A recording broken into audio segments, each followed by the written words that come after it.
Hey everybody, it's Jane Johnson with the Briar Hill Group at Remax Cambosen. I'm here with several realtors from across Canada for a cross-country market checkup. Wondering if you could all introduce yourself. Let's start with Carol. Carol, where are you from? I'm Carol Bass. I'm actually from the Greater Toronto area, Vaughan in particular, so a little north of downtown. But at the very present moment, I'm in beautiful Comox, Courtney, British Columbia, and enjoying deers walking by the windows out in the country on the Oyster River. But my email is thewomanonthemove@gmail.com. Okay, and you're Remax Masters? Oh, Remax Experts. Remax Experts. Okay, Stephen. Hi, I'm Stephen Lau with Remax Real Estate in Edmonton, Alberta, home of the first runner-ups in the Stanley Cup Championship. So anyways, a little bit pain there. But I'm excited to be a part of this group. My website is edmontonhomepros.ca, and I service anything within 1 hour of Edmonton. Thank you. Okay, and Carrie. Hi, Carrie Rose. I'm with Remax Key in the Reps Group, and I am in Strathmore, Alberta. And my service areas are just outside of Calgary, so Chestermere, Langdon, Strathmore. And you can reach me at alloverhousing@gmail.com or carrierose.com. Okay, Lois. Hi, I'm Lois Grant. I work with Remax Anchor. I cover the central Vancouver Island area. That's Parksville, Qualicum, and Nanaimo, and lots of surrounding areas as well. We have lots of little seaside towns in our area. My email address is Lois, loisgrant.com or lois@parksvillehomes.com. You can reach me anytime. All right. I'm Jane Johnson. I'm with the Briar Hill Group at Remax Cambosen, which is in Greater Victoria. And I have a service from Sydney to Sooke, and then from Sooke up to Cobble Hill, Shawnigan Lake area. So everybody, welcome. I'm just wondering, first of all, what's your impression of the market? We had a fairly slow first 3 months of the market here. It feels like there was a delay while everyone was wondering what was happening with the interest rates. And then things picked up after that. Edmonton. Stephen, how was it in Edmonton? Edmonton sales are actually down 11.4% month over month. The selling prices still remain strong, and the only reason why our sales are down because there's not enough houses for sale.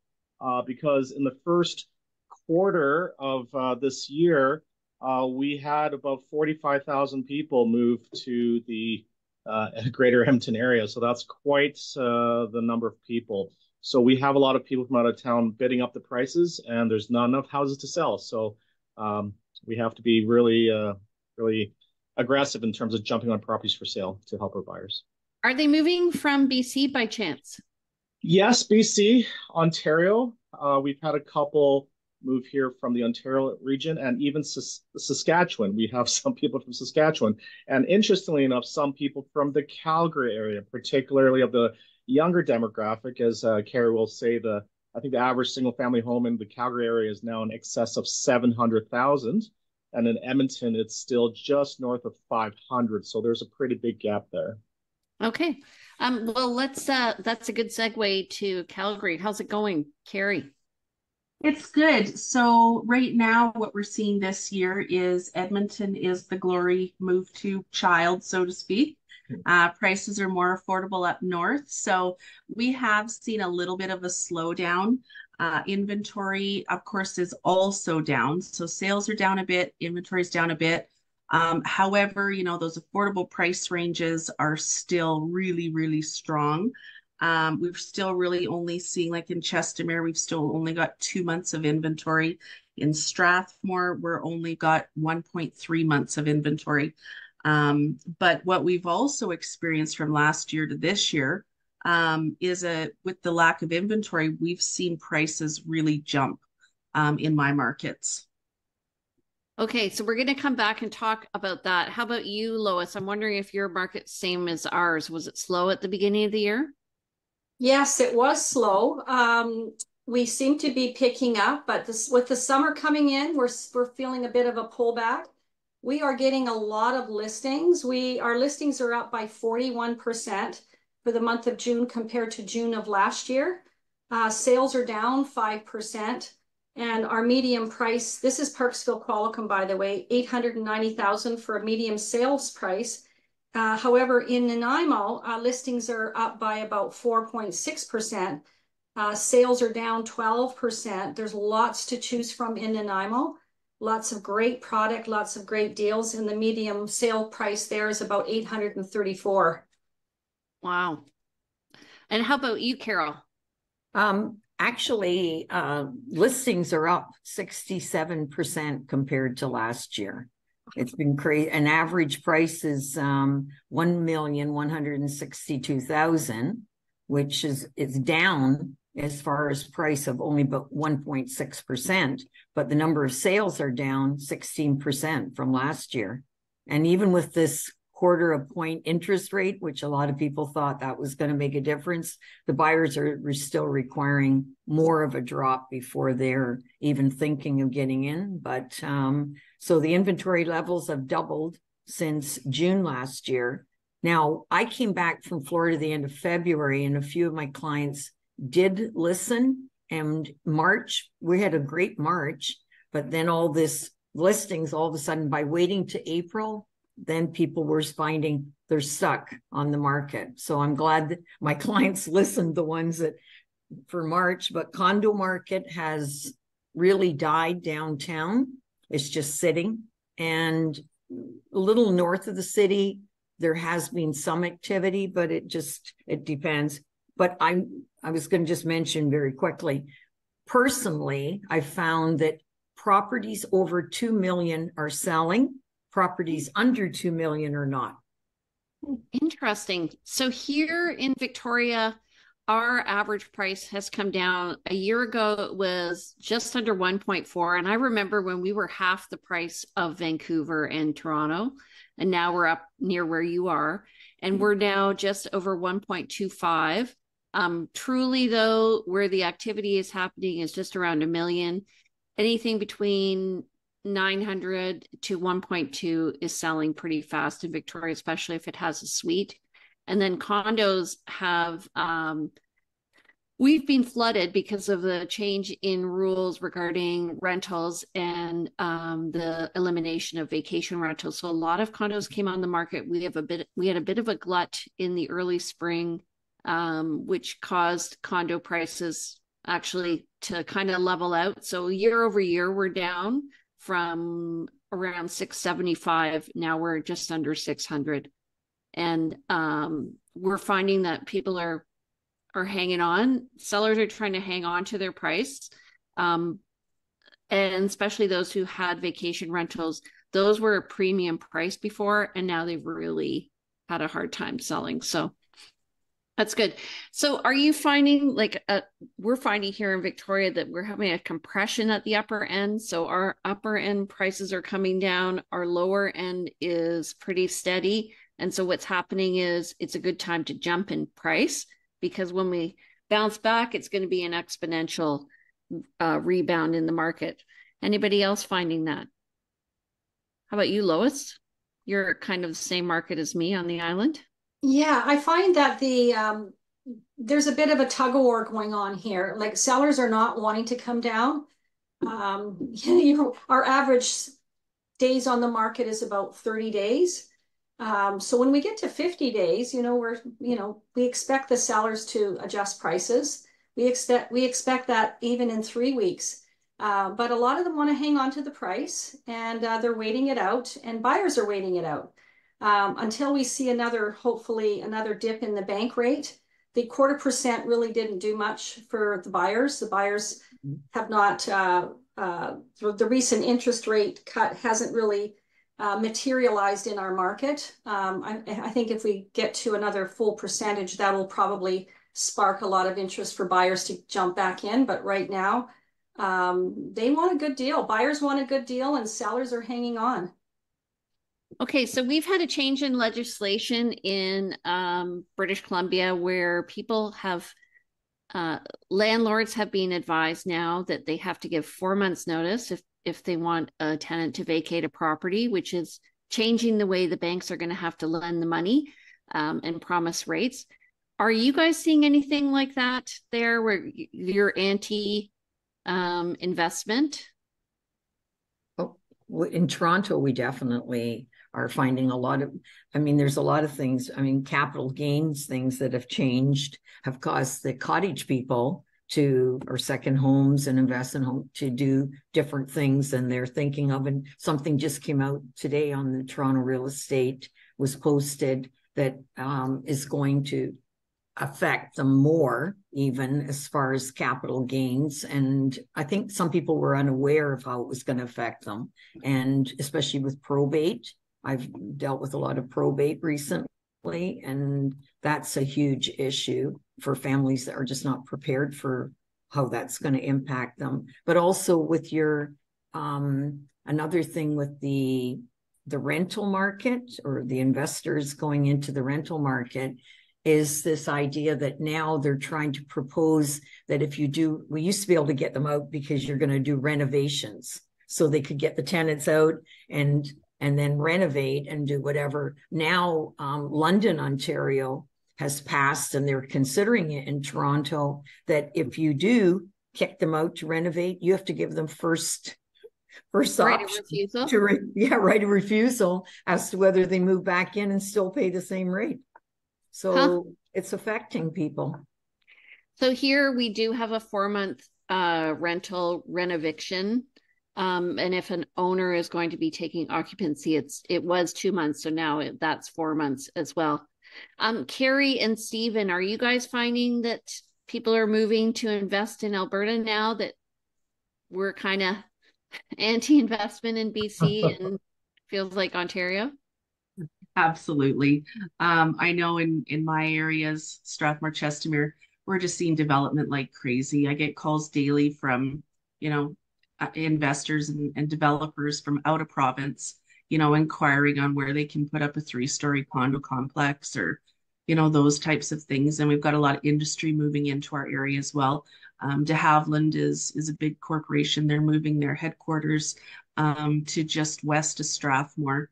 They bought some land and they're going to manufacture airplanes there. And we've also got a drywall plant that opened up south of town and a pea plant. So, peas that you eat, pea plants that opened up and they're all bringing, each of them, around 1,000 jobs. So we're really needing to get more developing going in my neck of the woods.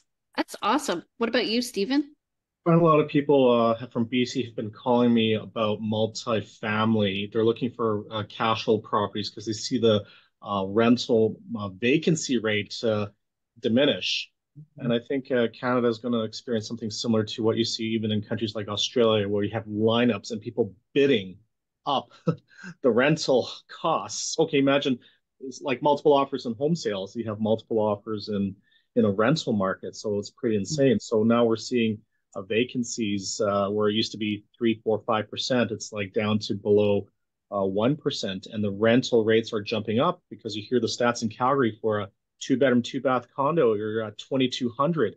At 2,200 a month, you can rent a house in Edmonton. So people are starting to quickly realize that and start to migrate north.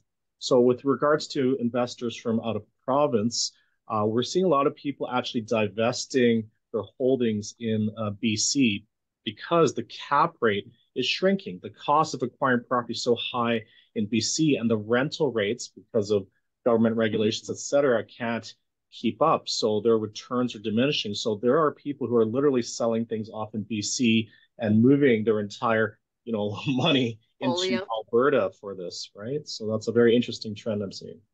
So for 2,300, you could probably rent a 1-bedroom condo in downtown Victoria. Maybe one of my clients is renting a 2-bedroom and they're getting just under 3,700 a month. You could get a 3-bedroom townhouse with a double attached garage in Edmonton for about 1,800 a month, and a house is somewhere in that 2,200 a month range for the typical cookie cutter style, maybe 1,800 to 2,000 square foot home.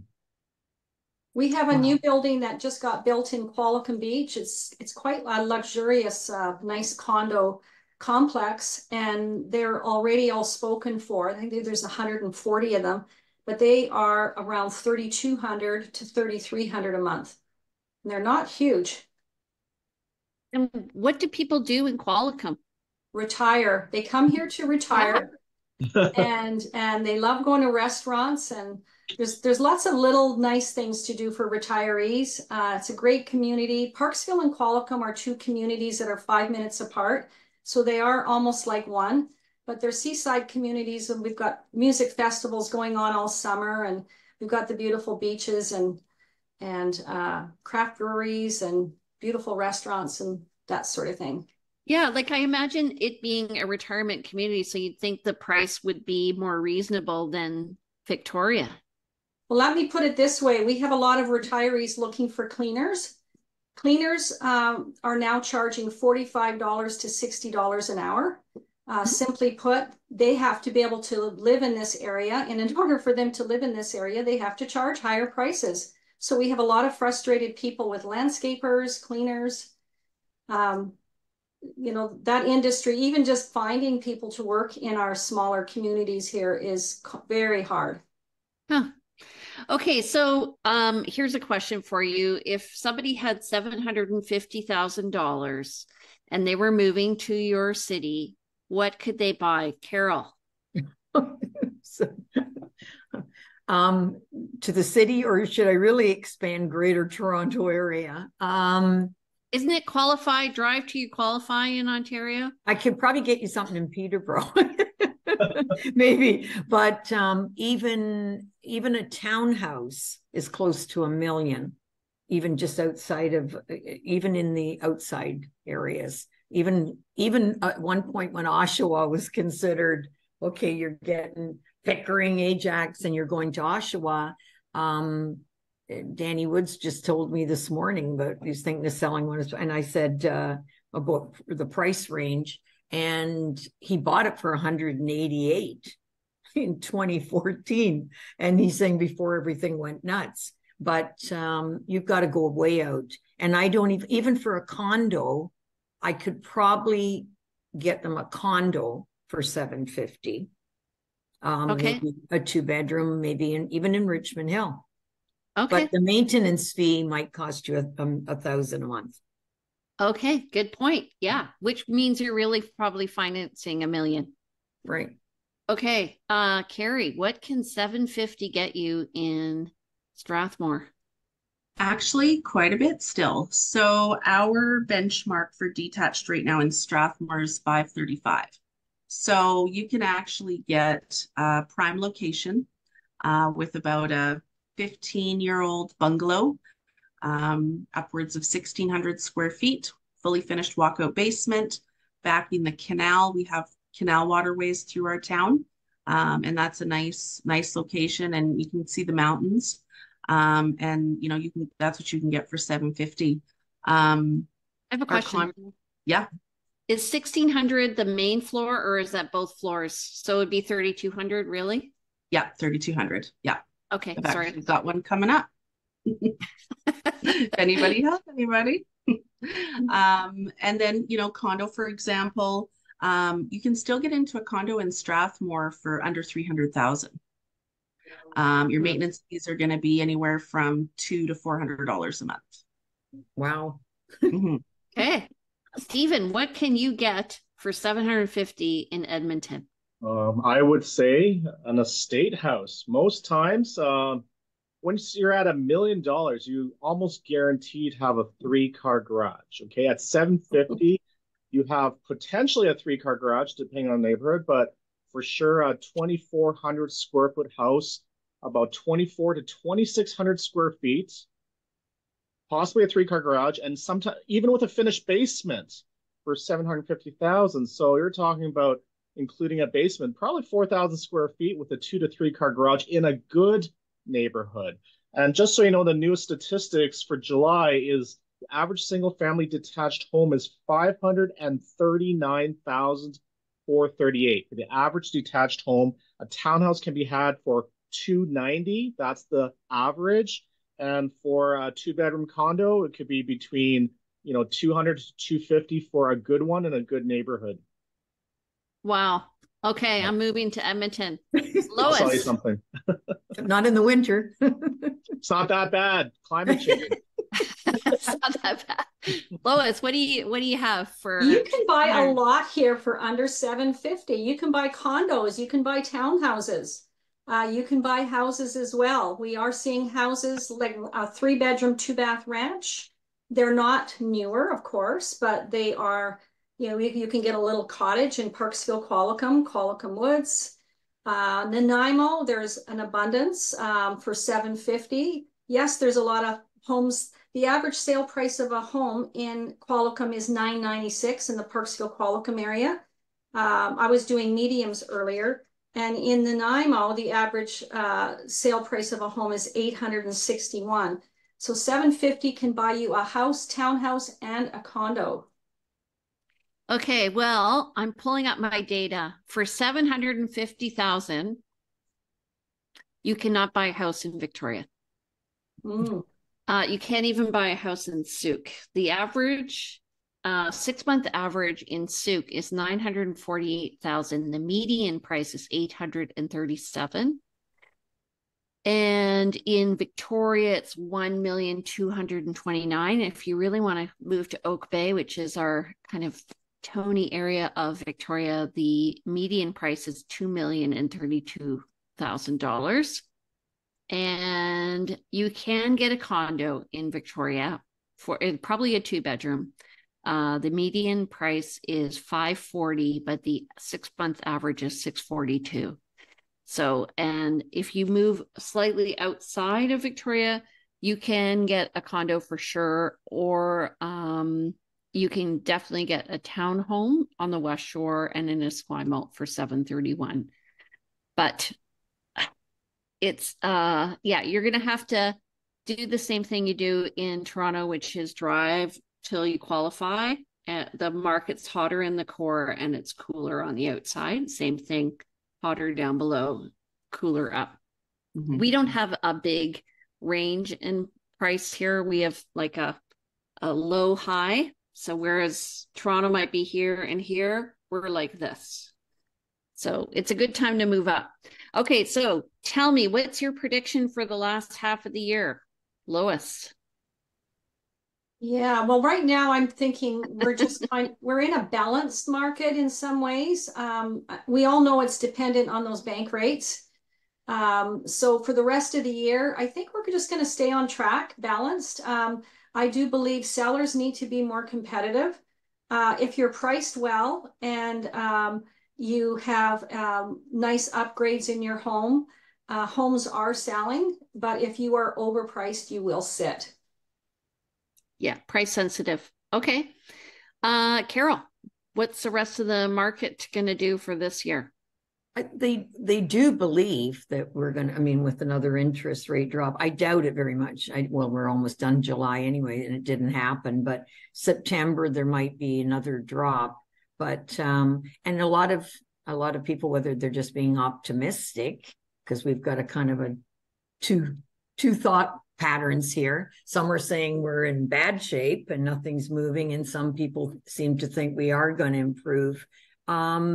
I did think of it as being a balance only because of my database that I could kind of control. But a lot of the agents have no idea, because they all came into the market when it was they were order takers and they didn't have to really do real estate. And I'm finding now that people who are going back to a lot of the basics follow up on when I show a property. They follow up, and people are telling me, even to the point where one guy said, well, they'll take 100, they'll come from 2.4 to 2.3. He said they'll give a VTB, and some agents don't even know what the VTB is. So there's a lot of, the broker's been spending a lot of time on how do we deal in this kind of a market, and helping a lot of the young agents who are totally baffled because they're thinking social media. I had my condo that I sold the Chinese agent told me the only reason that her client wanted to see it, because of course you're selling on, they're looking at the listing online, was that you've got the photos, and as long as professional photos and it shows well, if it's staged. But they mentioned I put down a condo is a condo, but a penthouse is a penthouse. And they supposedly said to their agent, we want to see this because it's true. We can buy any condo, but we can't get a penthouse everywhere.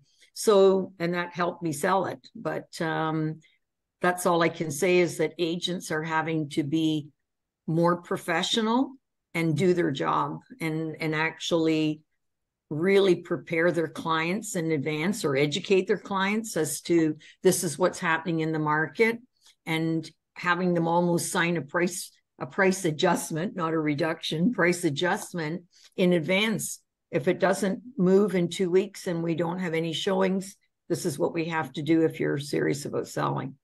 So okay, awesome. Carrie. I think that, there's so much room for growth yet in Southern Alberta. I think we've still got room for at least another 2 or 3% in pricing growth before we kind of hit that marker where income starts to affect qualifying, generally speaking. Mm-hmm. The average age of, a citizen of Strathmore is, kind of that 30 to 40. So we're a really young community, so pricing does definitely affect us. But with the migration coming in, we're also seeing as many young families moving around, buying and selling. We're also seeing retirees, buying that last bungalow, or, that sort of thing. And Strathmore is just full of bungalows on, 50 by 120-foot lots is the average. Many are on larger. So you get those big double garages or the triple attached garages. And then we also have lots of 2 stories too for the young families. So, we have seen an uptick in July already. We've had the most listings come on this month that we've seen in quite a while. So that's been really positive. And they've been in that price point that's really affordable. That 300 to 600 range is kind of where the majority of transactions are happening. So I think, as long as the bond yields don't get too wild and crazy, I think these little rate drops will help for sure, and keep things rolling forward. I'll take 3 of those houses, please. Well, funny enough, Jane, I'll add one more point. So, this $750,000 bungalow that I'm referencing, for example, my client purchased it in 2020 for $435,000. Wow. And what's the list price now? $750,000. Yeah. Nice. Yeah. I wish I had bought everything I could get my hands on prior to COVID. Yeah. Okay. Stephen, I'm waiting. Okay, well, a good indicator of population growth is also new housing starts. So we have a stat that goes back to last May, that single family detached home starts have been up 36.4% in 1 year. That's astounding. So, Carrie, I believe over 200,000 people moved to Alberta. I think it was the largest migration in history in Canada, interprovincial, that happened in the last couple of years, and it's going to continue. So Alberta, Edmonton, I think Calgary's following right away, is that they've changed the bylaws because they want to get ahead of the affordability crisis, and they're allowing developers to basically create higher density in formerly single-family detached home areas. So you can basically build a half duplex as long as the lot is larger and no one can really protest. So the speed of development and the process of getting your building permits approved is way faster in Alberta and in Edmonton compared to other places. So I think we're ahead of the curve. And Edmonton and Calgary, I mean, our prairies are flat. There's a lot more room to grow, and our infrastructure is, I think, on the whole, keeping up. There are starting to get more traffic jams every time I go to Calgary. It is getting busier, and Edmonton's experiencing the same. But right now, the smart people are, buying and upsizing now to houses with larger lots because all the new homes, unfortunately, are getting more and more compressed, like in terms of their lot space. But in terms of what's coming for the rest of the year, I think we're in a very interesting market because local factors are now impacted by as much as people moving from other provinces. So the demand will remain steady. Even if the local demand drops, we have more than enough intra-provincial migration to keep our prices continually on an upward trajectory to the point where I think, Calgary, correct me if I'm wrong, went up 20% in a matter of a year. Edmonton is going to probably get at least half of that going forward. So we're probably going to get 5 to 10% growth year upon year on prices, at least for probably a decade. Well, if Calgary has those industries, I think that'll settle out their market too, because previously you were more just oil, right? Yeah, I think. Sorry. I was just going to say about the tradespeople, because in Ontario, the radio on 680 New is constantly saying the government's paying $4,000 as an inducement for these trades guys. And my brother is a retired builder. He mentioned that he was actually contacted. They're trying to get people to come out of retirement, willing to offer them anything to come out and basically oversee or manage some of the young trades guys coming to Alberta. It's a boom again. Yeah. The average age of a contractor tradesman is pushing into the 60s now.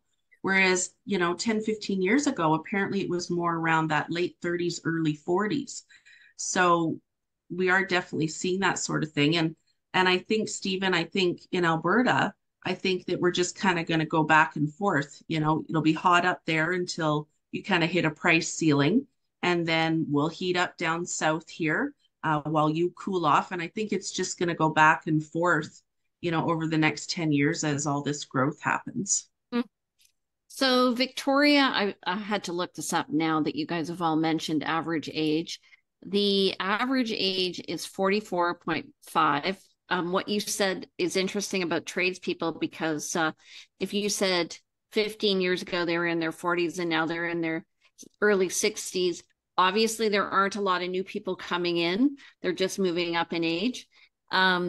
We are seeing a lot of growth here as well. There's been more streamlining of the process of first of all developing official community plans and then aligning those plans with zoning and then shortening the time for the development process. That's been a provincial wide strategy here to try and increase growth. And so big properties are worth a lot more because there's potential now for those properties, whereas previously there wasn't. And there's Ginger. And I'm also finding that people are speculating based on the property, even though the OCP official community plan hasn't yet come into play. So it's definitely the larger lot is worth more. And we're also on an island. I have a client who was very interested. His thought was that everyone from BC was moving to Alberta. And he thought that translated to Vancouver Island. I don't believe it is so. We have a net migration of people into Vancouver Island as opposed to the whole of BC. So it's slightly different here. And plus being on an island, it's limited space. Are you finding that, Lois?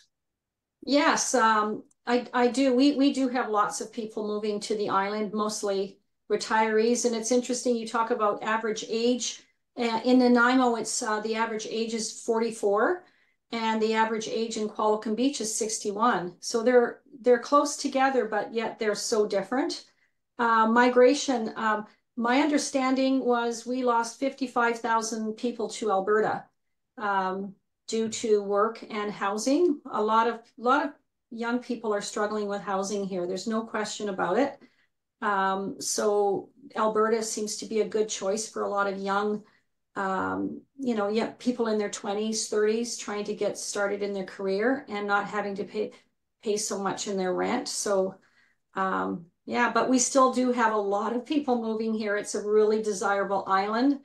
And I'm actually working with somebody from Alberta that's coming out here, and that's for work related. So they're kind of coming the opposite way. So it's interesting. I had a client who owns a multifaceted business, and they're moving to Vancouver Island. And they've recently bought a few businesses, and there's been trouble with the rental. And so their answer was to buy a house to just house people who are working for him, which I thought was interesting. So solving the rental issue by renting out the rooms of the house, and then he has a dual income as well, right? So, all right. And my prediction for the rest of the year is actually that it's going to be pretty stable here in Victoria. There's going to be no big jumps here. I'm assuming I got asked, I did a presentation for a women's business networking group a few weeks ago, and they asked me where I would invest, and I said Calgary. So, all right, you guys, any parting thoughts before we leave? Carol. The prices are very high on the island. And I thought I'd shop at Fortino's in Toronto, and I thought, okay, I'm shopping in the van. But here the prices, I kept walking around going, oh my God, look at how much this is costing. But the funny thing was the meat. Meat was about normal, what I would pay in Toronto, but I'm finding, and produce, I mean, what's happening? Don't you ship it from the Okanagan over here? Because it just seems like the prices were outrageous. So the inflation thing is affecting Toronto as well, of course, because it's not even case of what you're paying for your homes, but what you're paying for everything, for your gas, and gas out here is more expensive. Cheaper in Florida. But I mean, I noticed that is affecting everybody all the way around. And seniors, I feel sorry for seniors because that's a huge issue. Okay. Stephen, final thoughts. Well, cost of gas here is much cheaper, by the way. We're in the $1.40s, $1.50s per liter. Okay, so that gives you an idea.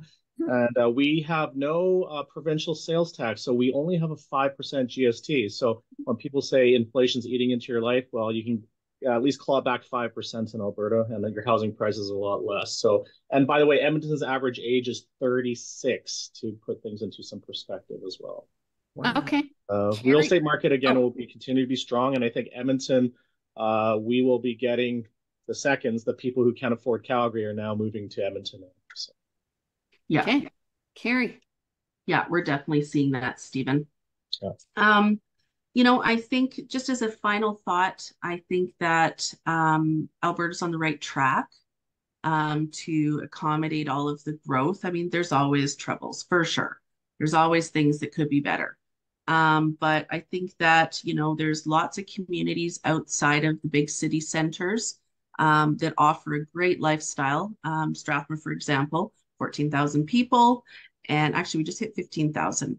And we've got full amenities, schools, hospitals, the whole 9 yards. So, and we're 25-minute drive to Calgary. Okay. Lois, thoughts from the rest of the year? Finishing thoughts. Yeah, my finishing thought is simply we all need to realize we have a housing crisis across Canada in general. So with that, housing will keep going up in price. We might have our little bumps here and there due to the bank rates, but when the bank rates do settle down, I think we're going to all be extremely busy, and buyers will come out of the woodworks, and we might get into those multiple offers again. I don't know, but real estate's still a very good investment. That's your bricks and mortar for your investment for sure. What did Mark Twain say? Land doesn't rust, right? Right. We are still getting multiple offers here. I've had a few over the past few weeks, so the market's being fairly steady and in the median range where we're looking at high activity. We are pricing sharply to get a lot of people interested, and we're finding that it's a strategy that's working for us. There are some people who are trying to negotiate down, which I don't think is a good strategy coming in. And I'm finding those are sticking on the market as everyone looks at the same data. That's the one thing that we all need to realize. So if everyone's looking at the same data, they're also all looking at the same sales. And so trying to price a house high comes across as unreasonable to buyers. So the market will have its say. I think that we're going to be fairly steady throughout the rest of the year, not fast like we were in COVID, but it's going to be a good, strong year. All right, so we're going to close out. Please tell me your name, where you represent, and how do people get in touch with you. Let's start with Lois. I'm Lois Grant. I am with RE/MAX in Qualicum Beach, covering the Parksville, Qualicum Beach, Nanaimo, Central Vancouver Island area. To get a hold of me, just Google loisgrant.com and you'll find me. Okay. Carrie. Carrie Rose, Reps Group Team in RE/MAX Key, and we service the east side of Calgary, so Chestermere, Langdon, Strathmore, Rocky View, and Wheatland County. All real estate types, residential, rural, land, commercial. And you can reach me and our team at therepsgroup.com or carrierose.com. Okay, Stephen. Hi, Stephen Lau, RE/MAX Real Estate. I service the Edmonton and greater area. You can reach me through my website at edmontonhomepros.ca, or my phone number is 780-905-8282, and be glad to help you. Okay, and Carol. Carol Bass, RE/MAX Experts, Greater Toronto area. And you can reach me at thewomanonthemove@gmail.com, or my website is carolbass.com. And see you all in Toronto in September. Okay. And if you want to reach me, I'm Jane Johnston. I'm with the Briar Hill Group at RE/MAX Camosun. My number is 250-744-0775.